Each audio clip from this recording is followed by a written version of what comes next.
भाई मोर हमारे देश के दोस्तों राष्ट्रीय पक्षी है। इसे हिंदू धर्म में काफी पवित्र माना जाता है। भारत, नेपाल जैसे कई पूर्वी एशियाई देशों में ये पाए जाते हैं। इनके रंग बिरंगे पंख हर किसी को अपनी तरफ अट्रैक्ट करते हैं। सांस्कृतिक और ऐतिहासिक रूप से ये पक्षी दोस्तों काफी महत्वपूर्ण और पवित्र माना जाता है।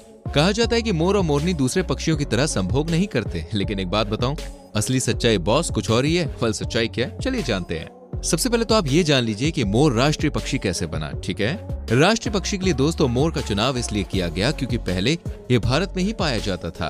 राष्ट्रीय पक्षी के चुनाव के लिस्ट में मोर के साथ सारस, हंस के नाम थे। 1960 में राष्ट्रीय पक्षी चुनने के बाद बैठक हुई जिसमें गाइडलाइंस तय की गई थी। इसके मुताबिक वो पक्षी चुना जाना था जो देश के हर हिस्से में मिले, आम लोगों से जानते हों और भारतीय संस्कृति का हिस्सा हो। इन सब बातों पर मोर ही खरा उतरा। इसलिए दोस्तों 26 जनवरी 1963 को मोर राष्ट्रीय पक्षी घोषित कर दिया गया और तभी से हम मोर को राष्ट्रीय पक्षी के रूप में जानते हैं। दोस्तों मोर भारत के साथ साथ श्रीलंका और म्यांमार का भी नेशनल बर्ड है। मोर को पक्षियों का राजा कहा जाता है और मोर भारत के उत्तर प्रदेश, हरियाणा, राजस्थान के अलावा दूसरी जगहों पर भी पाए जाते हैं। बड़े आकार के इस पक्षी की लंबाई दोस्तों 100 सेंटीमीटर से 115 सेंटीमीटर तक होती है और इनकी ऊंचाई 200 सेंटीमीटर से भी ज्यादा हो सकती है। एक नर मोर का वजन दोस्तों 4 से 6 किलो तक होता है, जबकि मादा मोर 4 किलो तक की हो सकती है। बसंत ऋतु आते ही दोस्तों मोर अपने सुंदर सुंदर पंखों को फैलाकर नाचना शुरू कर देता है। इनका ये डांस भाई बहुत ही जहरीला होता है, मतलब खतरनाक वाला, बढ़िया वाला होता है।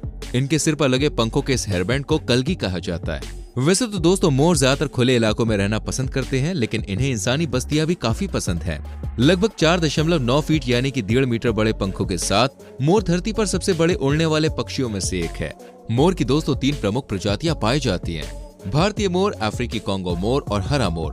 तीनों प्रजातियां एशिया के मूल निवासी हैं, लेकिन दोस्तों आज आप उन्हें अफ्रीका और ऑस्ट्रेलिया के कुछ हिस्सों में भी देख सकते हैं। मोर सर्वाहारी पक्षी होते हैं, मतलब वो सब कुछ खाना पसंद करते हैं जो उनके लेवल का हो। ये ज्यादातर पौधों, फलों, बीजों, फूलों की पंखुड़ियों, चींटियों, कीड़े मकोड़ों, टिड्डियों और दूसरे इंसेक्ट्स को भी खाते हैं।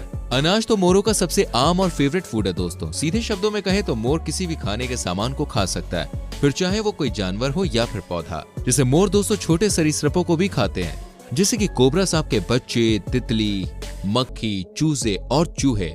मोर की पूंछ में 200 से भी ज्यादा चमकीले रंग के पंख होते हैं और लगभग सभी पंखों में बड़े बड़े आंख के धब्बे बने होते हैं। वैसे एक खास बात बताऊं, जब मोर जन्म लेते हैं तब उनकी पूंछ नहीं होती, बल्कि जब वो 4 साल के होते हैं तब वो अपने आप ही खूबसूरत दिखाई देने लगते हैं। नर मोर मादा मोर के मुकाबले ज्यादा खूबसूरत होते हैं क्योंकि दोस्तों नर पक्षी की पूंछ पर रंग बिरंगे पंख ज्यादा सुंदर होते हैं, जबकि मादा के नहीं होते। मोर हर साल अगस्त के महीने में अपने पंखों का त्याग करते हैं, यानी पंखों को निकालते हैं और फिर उसके शरीर में नए पंख उगते हैं। इनके पंखों पर क्रिस्टल की परत लगी होती है, जिसकी वजह से ये ज्यादा चमकदार दिखाई देते हैं। हिंदू धर्म में दोस्तों मोर के पंखों को धर्म से जोड़कर देखा जाता है।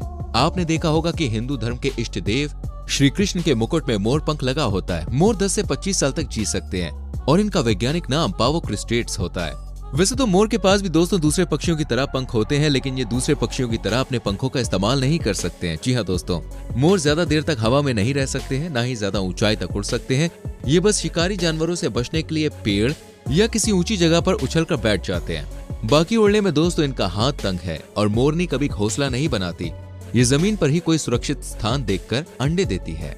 वैसे अंडों से याद आया, क्या आपको भी ऐसा लगता है कि मोर और मोरनी संभोग नहीं करते?